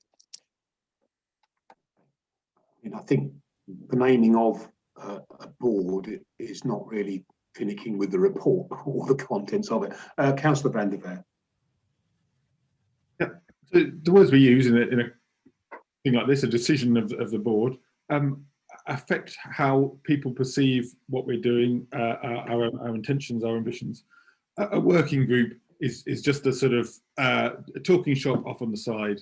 The whole point of calling this a climate cabinet was to emphasise the importance of the issue. The constitutional makeup of that cabinet is to be decided. We could clarify that. We could add on the words subject to consideration of the constitutional impact of it, or something like that. I mean, so if you wanted to clarify that, but there's no suggestion that this has a decision-making power. But it does show that we consider it to be an important part of the work of the combined authority. So I will oppose this amendment. Okay, there are no further speakers. Councillor Bowden, do you have a seconder, please? I can't see everybody, so if somebody's waving at me as a seconder, I can only see some people. So is there a seconder for Councillor? I'll second, Mr. Mayor. Okay, Councillor Holditch. So we will go to the vote on this, and we will start with Mr. Adams. Or Councillor Bailey. Councillor Bailey, you're muted. Sorry, I don't know why that keeps happening. I did unmute 4. Okay, Councillor Bowden. Or Councillor Count has left, but has put in the chat that he supports Chris's amendments. But he's not present, Mayor. No, I'm not saying Mr. Parkin is very, very capable of making the decisions. What I'm saying is that Councillor Count has said, I'm only reporting this, that he is supportive of Chris's amendments and the overall recommendations. It's just can I ask in future that my views when I'm not present are recorded by you on votes, please? I think Councillor Herbert, if you'd have had to leave the meeting and left a message like that, I would have done exactly the same for you, Councillor Count. I don't think it's anything Councillor Count, but I'm grateful for that assurance. Sorry. Okay, so we move to Councillor Herbert. I'm sure that you want to tell us in person. Yeah, I am here, and I'm against this finicking and early changing to the report. So yes or a no is quite. I enough. said that I'm against the amendment. It's the word against that gives it away. I'm for. Okay, and Councillor van der Veer. Against. Okay, so we now can, I assume, go back if there is anything anybody else wants to say on the substantive motion. Briefly, Mayor, I do think we just need to underline this who does what part, because as voters will notice when they get to the polling stations, particularly in parts of the county, we've got 4 different bodies they're voting for, and we really do need to get our act together as local government. That's why I supported calling it a climate change cabinet, because I do think that whilst some of this is not going to be the combined authorities job, Mayor, that this commission should set up a body which actually brings us together, so that if the county is going to do X and district councils are going to do Y, that does need to be recorded, because we're only going to be able to address this effectively as this mishmash of local government if we're clear. And I'm really, when I say mishmash, I don't deny the importance, for instance, of the district level, because as Councillor Bailey has said, a lot of the services that we provide are challenging to change. Now, last night, after forensic work, the city council has adopted not out of some kind of tokenism, a commitment to get to net zero by 2030. So I just think, Mayor, that I'm not happy with the working group. I'm not happy that that is just some kind of thing that we do now and again, and we turn up and we chat. And I know that you are actually someone who believes in tackling climate change, and whoever wins this election, and it's an open season for that. I just think that the role of the mayor should be to take this on and recognise that it's got to be a partnership. So the only other issue I wanted to talk about was really just about the cost of it all. and I do think that this isn't free. And I heard earlier on, I think it was a statement that we can achieve this by 2050. I don't think that that is given. I think it was Mr. Cannard, Mayor. Mr. Cannard said, we can achieve zero carbon in Cambridgeshire by 2050. That is not a given, because if government doesn't come to the party, and this is where money and agriculture and transport and home heating and the energy grid and the utilities and changing the existing homes, we can't do it. So I don't want that. So my 2 points are: one, leadership and who does what, and the second is, do not get stuck as piggy in the middle, because if government doesn't come to the party, we're shafted. The whole country is, my children and grandchildren are, but that will include local authorities looking like morons in the middle. And I'm not willing to be taken that way by government. And we do, as part of this, need to be able to say fairly frankly to government, openly to government, that things have got to change. Money's got to be put into this legislation, and there has to be a delivery plan. And government is, if it's going to go to Glasgow, last sentence, has got to come up with a roadmap to achieve net zero. I don't think 2050 is quick enough, but if that is all that they're offering, come up with a plan and don't just put us into an invidious position of being pressured by our communities without the tools to do the job. Thank you. Very much. Okay, so there are no further speakers. I'm happy to move from the chair. Do I have a seconder, please? Councillor Bailey. I will go through one by one. Mr. Adams. 4. Councillor Bailey. 4. Councillor Bowden. 4. Councillor Count.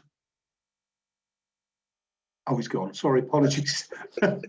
Councillor Herbert. 4. Councillor Holditch. Silent. Councillor Holditch. Sorry, somebody keeps muting me, so I don't know whether it's you because you don't want me to speak. It's someone in Peterborough, isn't it? Right, well, it must be, yeah. It's a connection that's broken. It's a bit like this report, because we've got more traffic going through Cambridgeshire than anywhere else, haven't we, with all the motorways? But anyway, happy to that. Yeah, I'm for it. Good, thank you, Councillor Holditch. Councillor Van der Veer. 4.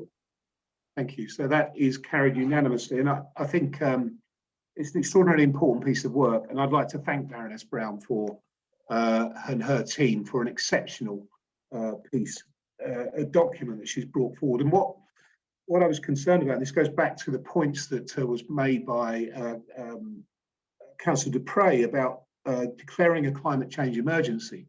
I certainly did not have a roadmap with which to declare an emergency back in whenever the question was last year. And what I felt was necessary, and I felt it's necessary for a significant amount of time, is a clear document bespoke for Cambridgeshire and Peterborough, giving us indications of the best possible practice to deliver climate change solutions in our area. And I think that's exactly what we've got. There might be some semantics today over wording. This is politics after all, but I think we are all agreed that the document itself is something that we can work with and work to. And I think that's the job of this authority, the combined authority.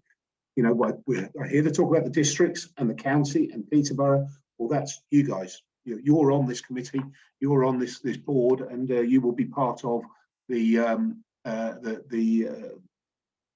working group, the group that brings forward and analyses this work and brings it into policy across the county. Secondly, I'd like to thank Baroness Brown for bringing to the fore the issue on peat and the effect on the agricultural community and the agricultural economy and the people living in Fenland, should we take the government's 7-year re-wetting policy, because that policy is not being informed at this moment in time with the best possible data. And of course, it is on the back of this report by Baroness Brown that we have found that the data to be lacking nationally, and we are working, we will be working with the farming community, who have agreed to match fund our £50,000 to bring forward the best possible solutions for peat preservation and locking in carbon, of course. and also, of course, continuing to deliver the world's best vegetables and salads. So thank the members for this. I think it's a great leap forwards for Cambridgeshire and Peterborough, and I certainly look forward to engaging more on this over the course of the next 4 years. Part 6 is Skills Committee recommendations, and we go to John Hill. John. Thank you, Mayor.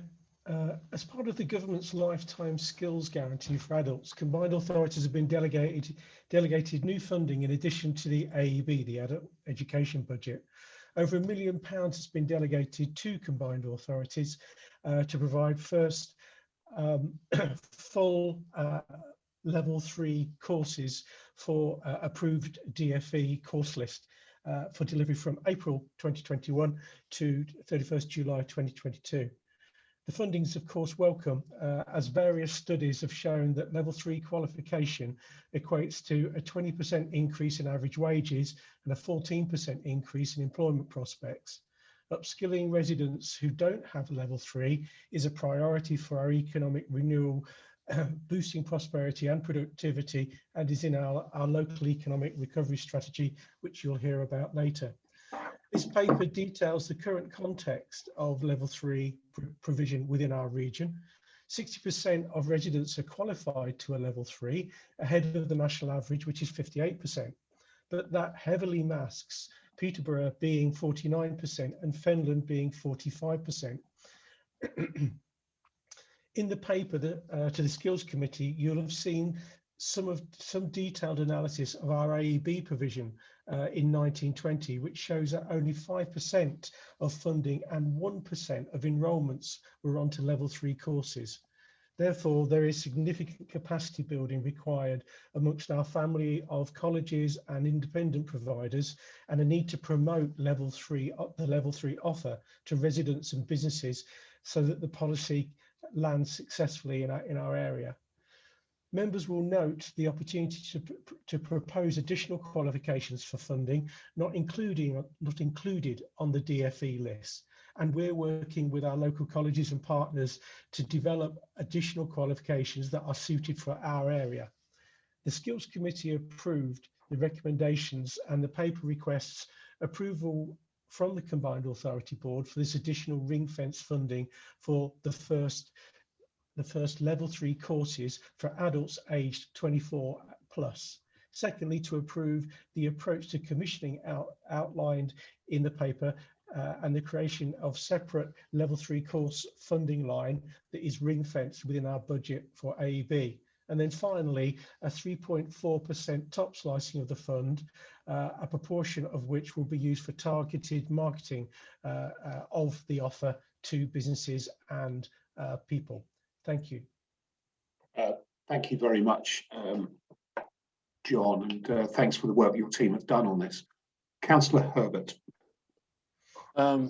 This is so important, and with aspects like the 318 staff at Peterborough John Lewis, but signalling a loss of probably a couple of thousand retail jobs in Cambridge and Peterborough alone in the last 6 months. There's a huge need for reskilling. A technical question is to John Hill, why 24 plus? Also over the last year, Mayor, is the problems that people leaving university have had. I think there's an understated number of people who've come back from university who are at home, who are not claiming universal credit, but who don't have a job. Some of them may not get a job. Some of them are going to be in problems if they rely on Deliveroo or temporary type jobs, because they're not going to get a job for maybe 2 years. And if they don't get that, then employers will look really hard at them. So I just think overall, there's an issue of people under 24 as well, particularly in this emergency. And I know we've got a local economic recovery strategy, but I just don't see visible because if we had something visible, you'd be the first to be advertising it and offer to people who've been made unemployed out of retail or in town centres. And also, I do think that there's a lot of school leavers and people leaving university who are hidden unemployed at the moment. Thanks. Okay, thank you, Lewis. John Holditch. John, unfortunately, you don't usually do it, but you've started on mute. How about that? Is that better? I can hear you crystal clear now, John. Oh, that's wonderful. Right. As chair of this committee, we passed this unanimously, and the spread of the money, and for the reasons outlined. If I could just say that John Lewis was telling me when I was talking to him that it made £1 million available across the stores that they have closed for retraining of staff. So I'd just say to John T, perhaps we could tap into some of that money or a big part of it. But we don't, in retail, we really don't know what the size of the problem is, because the shops are closed and we don't know what's going to open and what staff they're going to open with. So it might be a big problem. But if you look, Cambridge, Peterborough and Pendon are very low in stage 3 of these things, and the money looks to try and address some of that. So it was unanimous in the committee, and I hope it's unanimous within the board. Yes, thank you, Councillor Holditch. There are no further speakers, which suggests to me, unless somebody shakes their head vigorously, that it will be a unanimous vote. Chair, I'm not trying to delay, but I'd appreciate a comment from John Hill on the issues that I raised, please. Of course. Apologies. Apologies, Lewis. John. Thank you, Mayor, and thank you for the questions, Councillor Lewis. Two substantive questions there. What are we doing about the displaced people who I can tell you in the next item, we'll be telling you that young people and women have been disproportionately affected by the second wave of COVID in terms of employment. The other question was about why only over 24. Only over 24 because it was a stipulation in the funding that was given to us by DFE. However, we are making representations via the LGA and via the Mayor on the skills white paper to change that exactly as you're suggesting. On the displaced people, I can cover it in the next piece, but our recovery strategy has already set out how our existing interventions on skills brokerage will focus on specific sectors, for instance, where women and younger people are more prominent, such as care, retail, leisure and hospitality. And we are also applying for community renewal funding in June to increase that support over the period between October and March next year. So we are focusing on the displaced workers, and we hope to have more funding to do so for 6 months as a fast burn. Okay, thank you very much. Mr. John Holditch is proposing. Do we have a seconder, please? Mr. Adams, rather appropriately, I think. And I think, unless everybody weighs up, this is unanimously carried, of course. And I'd like to offer my thanks to Councillor Holditch for his very skillful chairmanship of this area. It's been the transformation of adult education opportunities, directing finances towards the most vulnerable, I think, has been a significant success. And John T. Hill and his team, along with Councillor Holditch, have been leading that. And I think that's reflected in the extra finances that have come in. And I think that clearly, as Councillor Herbert has said, this is a challenge that we will hear more of in the next item on the agenda. But it is a challenge that is one that's considerable given the COVID outbreak. We move on to item 7.2, which is the Local Economic Recovery Strategy Updated Refresh. John. Thank you, Mayor. I'll do a quick intro to Patrick This March version of the LERS, the Local Economic Recovery Strategy, has benefited from much more data via Metro Dynamics on the impacts of COVID on our economy, and particularly the second wave of COVID.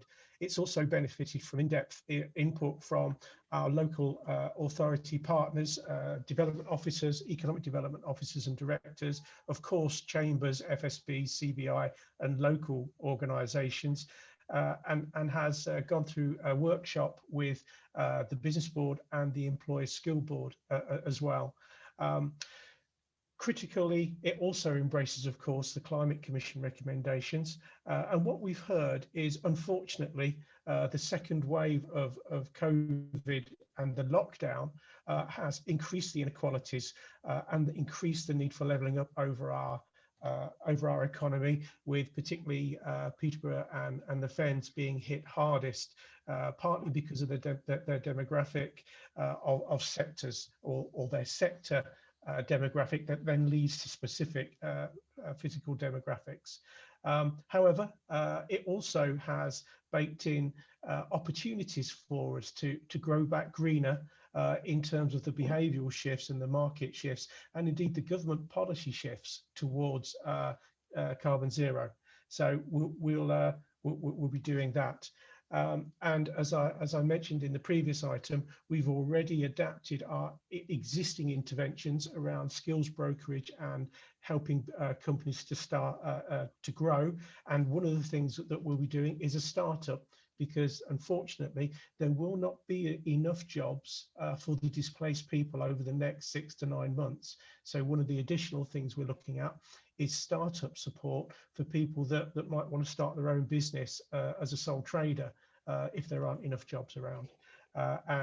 So I'll leave it at that and introduce Patrick, although I'm not sure he's here, so I won't.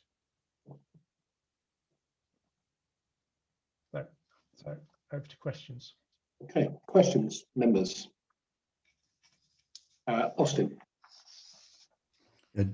Thank you, Chair. Just a few comments, if I may. Firstly, thanks to John and the team for pulling this together, and all of the other bodies that have fed into getting this together. What I would say is, you know, we don't live in a perfect world, and the variables that go into affecting what we do and how we find our position on an almost daily basis are changing all of the time. It's a very dynamic position. What Metro Dynamics have been able to do and help us with is produce more real-time data, so that, you know, we're not going out commissioning a report that by the time we get it, it's 6 months old. They've done a really sterling job of putting a dashboard together to give more real-time data, so we understand some of the moving parts that's fed into this.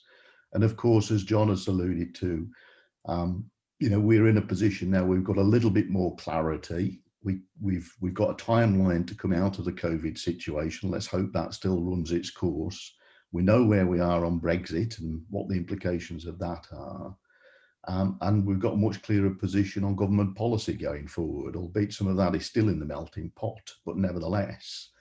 So in that respect, I think this is a really good job given where we are. I do expect it to continue to change over time. That is inevitable. Thank you very much. There are no further comments. Austin, do you have a seconder? Councillor Bailey, and nobody's spoken against, so we'll take that as unanimous. Thank you very much. Between May and I don't know if that was a pilot from outer space, or but anyway, we will continue with item 7.3, which is the resolution of local enterprise partnership overlaps. Austin, do you want to say anything before John introduces the report? Just one point, if I may.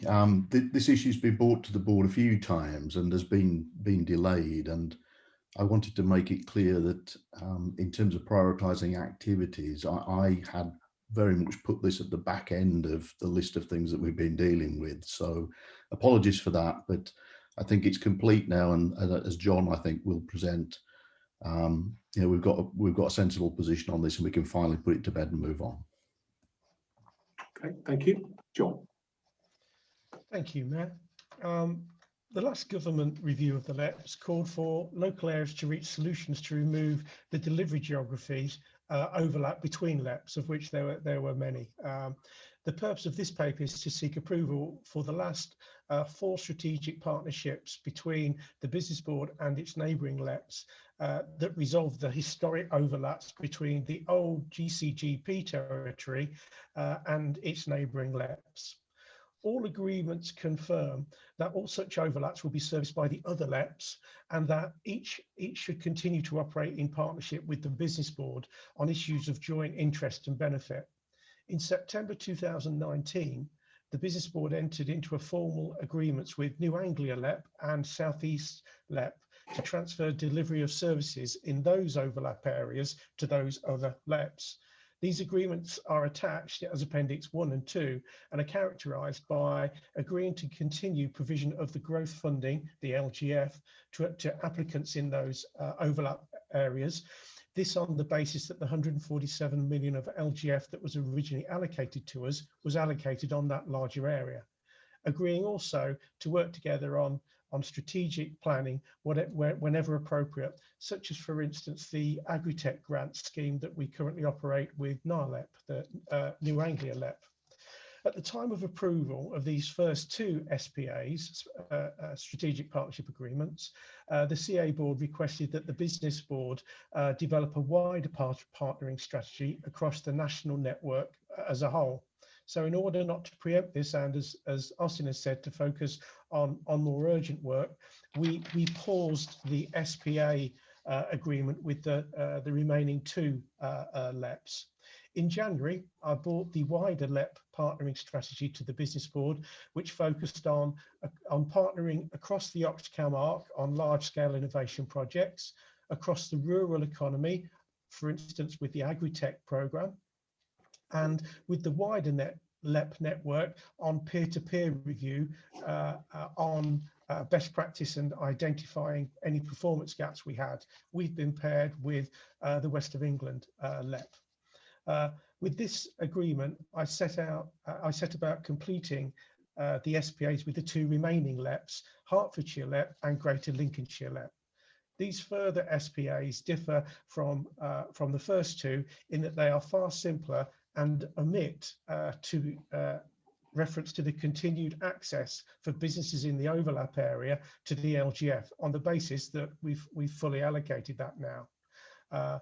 They also include references to explore joint opportunities for investment to enable growth. And again, that would be probably around the Agritech programme. Government has confirmed they're comfortable with our approach and have now produced a new LEP boundary map showing that our overlaps are removed. So the Business Board has invited the Combined Authority to note and approve the revised geographical LEP boundary and resolution of these overlaps, and approve the partnership agreements with these last 2 LEPs. Thank you. Thank you very much. Any comments, members, at all? Councillor Bailey. I just want to say well done. Councillor Herbert. What does it mean for money? Because I never got a seat on the old LEP because the Conservative majority gave it to someone from Forest Heath, which I thought was a bit odd. But the reason that James was there, a different James, was he was gathering money from us. And I just want to be clear that this doesn't mean that we're going to lose out on money. Thank you, Councillor Herbert. No, it doesn't, not least because the LEPs no longer get allocated money, so it sort of doesn't matter anymore. If we look at the old LGF and the 147, yes, that would have been allocated to the LEP, which had a larger geographic area. So the logic would be we would get less with a smaller geographic area. Except government policy has changed in the meantime, which is focused on levelling up. And on to priority 1 and priority 2 areas such as Peterborough and Fenland, and not by luck, but by our misfortune perhaps. we do have two level 1 or a level 1 and a level 2 area. So the new government policy will in fact mean that we get more money than, or we have access to potentially more money than the old LEP would have done because of the changing government policy around prioritising areas. Thank you. As you've raised that, I mean, I have always spent time on, as a member of this board, supporting the need not just for investment in the level 1 areas, but also there are parts of Huntingdonshire and East Cambridgeshire that need some of this.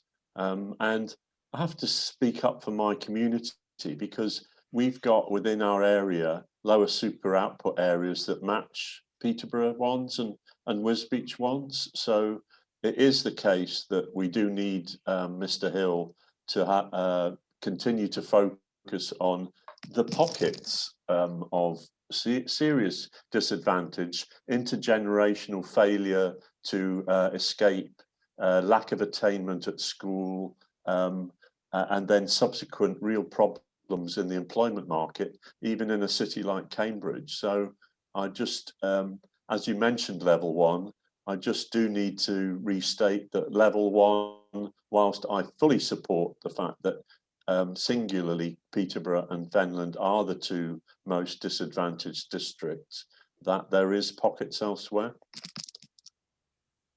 Thank you very much. Councillor Bowden, you came and then you went. Yes, the last sentence that Councillor Herbert said put into context some of the things he said earlier, so I don't need to respond to it. Thank you very much. There are no further speakers. Would anybody like to second Austin for this recommendation? Councillor Holditch. Unless Lewis shakes his head furiously at me, I will take this as a unanimous again. He's not moving. And so we move to item, or he's frozen. No, he's not. So we move to item 7.4, which is the business growth service. And this report contains an appendix which is exempt from publication under paragraph 3, part 1, scheduled 112A of Local Government Act 72 as amended, in that it would not be in the public interest for this information to be disclosed. Information relating to the financial business affairs of any particular person, including the authority holding that information. Does any member want to discuss the exempt appendices? No, so we'll move on to via Austin, if he wishes to speak, to Alan Downs. Now, if Alan could present the report, and then I'll come in to comment later. Okay, thank you, Mayor Palmer. Okay, on recommendation A, the current agreed maximum limit for capital grants is £150,000. There is an opportunity to support a new manufacturing operation which would potentially create new high-value jobs in the Peterborough area. The business board have given an in-principle agreement of raising the grant threshold for this one company from £150,000 to potentially £500,000. This is not an automatic investment in the company. This will be subject to the investment case of this company being approved by the business board. On points B and C, as we all know, the BGS contract was due to start in October 2020. To be able to sign the business growth service contract, one of the conditions set out in the full business case was the 3 ERDF and ESF funding streams would be in place. In early February, MHCLG hadn't acknowledged one of the streams, which was the ERDF inward investment.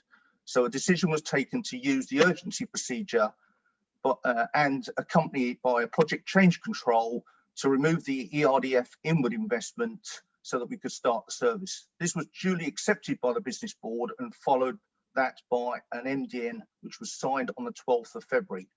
The contract for the business growth service was finally signed on the 12th of February and service has started on the 15th of February. The details of those urgency procedures and the project control and the MDN are in appendices 1, 2 and 3. In relation to point D, it outlines the changes to the financial position of BGS, particularly in light of removing the ERDF inward investment and the impact on new jobs. Nothing further, thank you. Okay, thank you very much. Austin. Yeah, thank you, Mayor. I just wanted to add a little bit of colour to recommendation A with regard to this inward investment.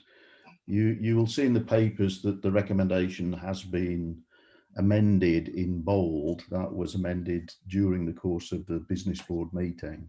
There was considerable debate on this point about shifting a fairly substantial amount of money in the direction of this project, and at a point where we really don't know enough detail to have properly pressure tested whether this is a viable go forward opportunity or not.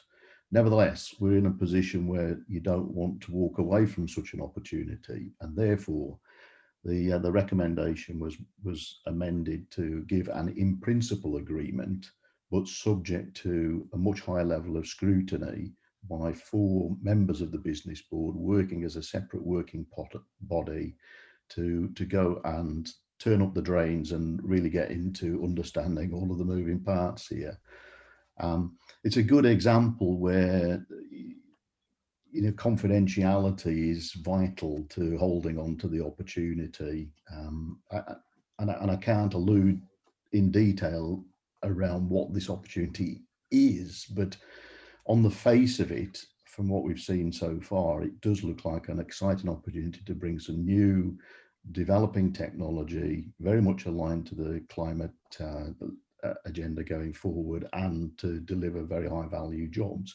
And we're in a competitive situation. There are many other places around the UK that would also rather like to have this opportunity on their doorstep. So in that respect, it's a good example where confidentiality and the reasons why the business board want to be able to deal with these matters in private with the potential partners, and certainly one that I would recommend moving forward on this basis at the moment. Okay, thank you very much. Councillor Bailey. Yeah, I've obviously read the exempt appendices, and it is exciting. And I just want to thank the business board for, its very careful consideration and its careful management of public funds as well. And I have every confidence that you're going to do a great job in scrutinising this before allowing it to go ahead. So thank you very much. And I totally support the recommendations and wish you luck in that work. Very much. There are no further speakers. Councillor Bailey, would you like to second Mr. Adams? And as nobody is suggesting otherwise, we will take that as unanimous, and thank you very much. And I hope this goes as expected. So we move on now to keep up. Item 2.3 on the agenda, which sets out the cost estimates for the mayoral elections in May. John Hill, the Chief Executive, will introduce the report. Thank you, Mr. Mayor. It is a report for noting, and I will keep it brief. As promised, we're providing the latest cost estimates for the mayoral elections for 2021. You will see from the appendices that we have to apportion costs across 3, and in some instances 4, major elections, notwithstanding various by-elections, etc. The increased costs are largely due to the arrangements we're making in respect of COVID-19 and public health. Some of those are still being finalised. I do reiterate that these are estimates, Mr. Mayor, but we are endeavouring to see whether we can access the additional money the government has promised to local authorities with respect to any additional costs arising from COVID-19. Thank you very much. Okay, thank you. Lewis. Thanks. Couple of questions. One is, does having this multitude of elections actually reduce the cost to the combined authority? And just a little bit more, if it's possible, Mr. Hill, about how these costs are being calculated and shared. And as we're here, and without stating my preference and how I'm going to vote on the 6th of May, what are the arrangements for the count in terms of, without going into every finicky detail, then where is the main count going to be held, and roughly what time is the count? Thank you. Can I take those in turns? In a normal year, Councillor Herbert's right that we are holding more elections this time than we did in 2017 should reduce the cost to each of the constituent authorities and those funding them. Obviously, with the additional costs related to the requirements for COVID, as I said in the financial implications paragraph, it's actually slightly above estimate. But as I said before, we're expecting to try to recoup some of those additional costs. Secondly, in terms of the calculation, they're shared across each of the funding bodies. So in our instance, obviously the combined authority, with respect to the county council and with respect to the PCC elections, and also any local elections that are arising. Clearly, for example, in respect of the county council elections, those costs are not apportioned to Peterborough City Council. These costs have been shared on a regular basis and are informed by your returning officers, your election leads, and by your finance officers. In terms of the count, we are having a decentralised count, so each constituent council will count their mayoral election votes following verification on the Thursday evening. But the main count, i.e. where myself as the police area return, the combined area return officer will be in Wasp-Pier Centre in Soham, and that will take place, I believe, at 10 AM on the Saturday, following the county council and local election counts on the Friday. There are, I think, ROs, return officers, are now finalising the very details that I think Councillor Herbert is referring to with respect to both their counts and verification. And as you can all imagine, the complexity around dealing with this number of elections and the public health requirements are quite extensive. But we're very lucky that we have a very widely experienced set of election leads in Cambridgeshire and Peterborough. Thank you. Thank you. Lewis, you want to come back on that? Well, I presume Soham is because East Cambridge is having its count there, because you did mention decentralised, and whilst we could have thousands of extra votes to count, I presume, therefore, Mr. Hill, that the announcement will be sometime around lunchtime. Yes, Councillor Herbert. The reason why it's held at East Cambridgeshire, because that's the location of the combined area returning officer. And you'll recall that certainly the first PCC elections was held centralised. Certainly with this range of elections, it's best to hold the individual counts of the individual areas.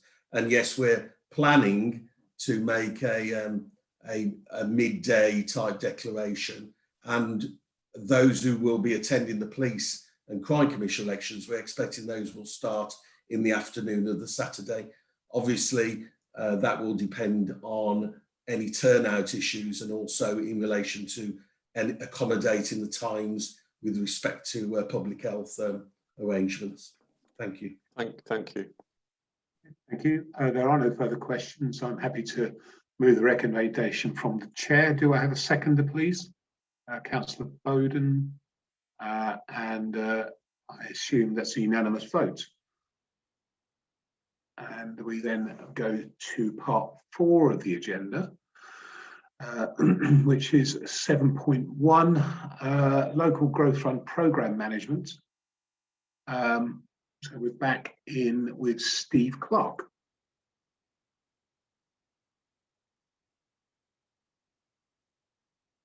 Apologies, Mayor, I've got to leave for a meeting.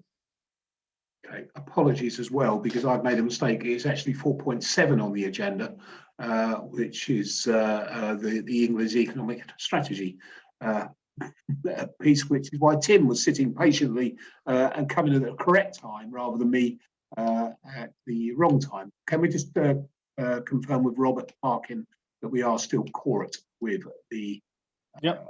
Still quorate, four members of constituent authorities, okay, and yourself as mayor. Thank you very much. Just to say, I really have got to go at 10:15, so we're getting there, Anna. We're getting there. We're getting there. We're nearly there. Okay, so bear in mind the time pressures. Tim, the floor is yours. Yeah, mindful of time, I'll try and get through this as quick as possible. Thank you, Mayor, and thank you, members. The purpose of this report is to invite members to provide feedback and advise the Mayor on the combined authority's position in relation to England Economic Heartland and the associated transport strategy. In September 2020, the Transport Infrastructure Committee and Board received a report when the EEH were consulting on its transport strategy, and the final version of this strategy is now being submitted to the Secretary of State, who has 3 months to decide on whether to approve it.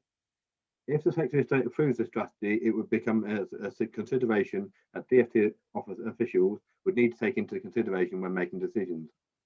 When the EEH Transport Forum was invited to take a decision to submit the document to DfT, Mayor Palmer said that the Combined Authority had not agreed to the revised draft, and they put it towards the Transport Committee and then subsequently to Board for a view to be given.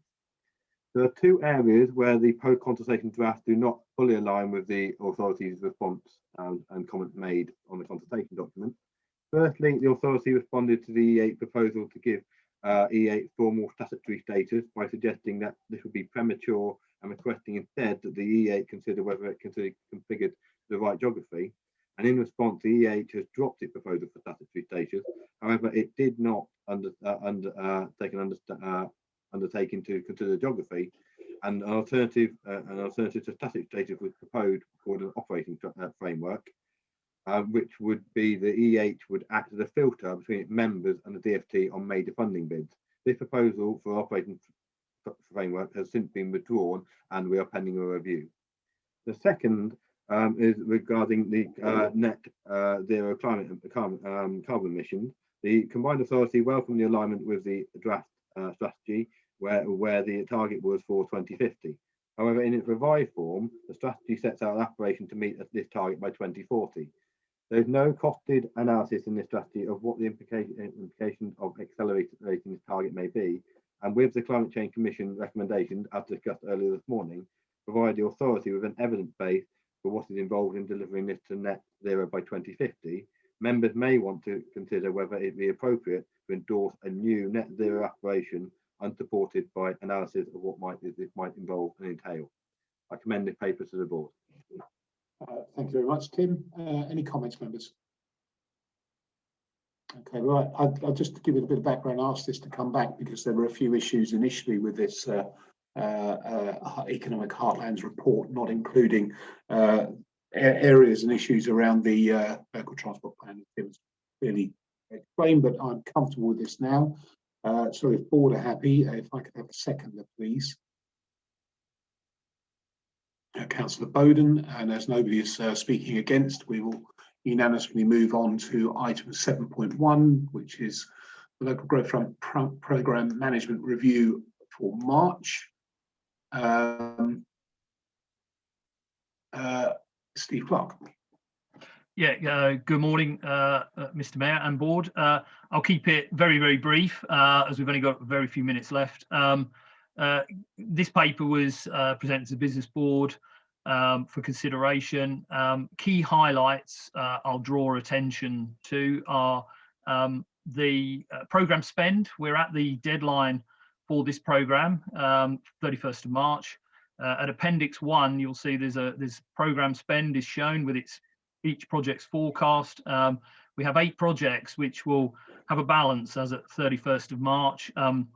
And we've already got clearance from Cities and Local Growth Unit that the Combined Authority can use its freedoms and flexibilities to capital swap between projects to be able to report that all the LGF has been spent by 31st of March and therefore honour our delivery commitment. We have 23 live projects which now all have funding agreements, the one CAM being signed off during February.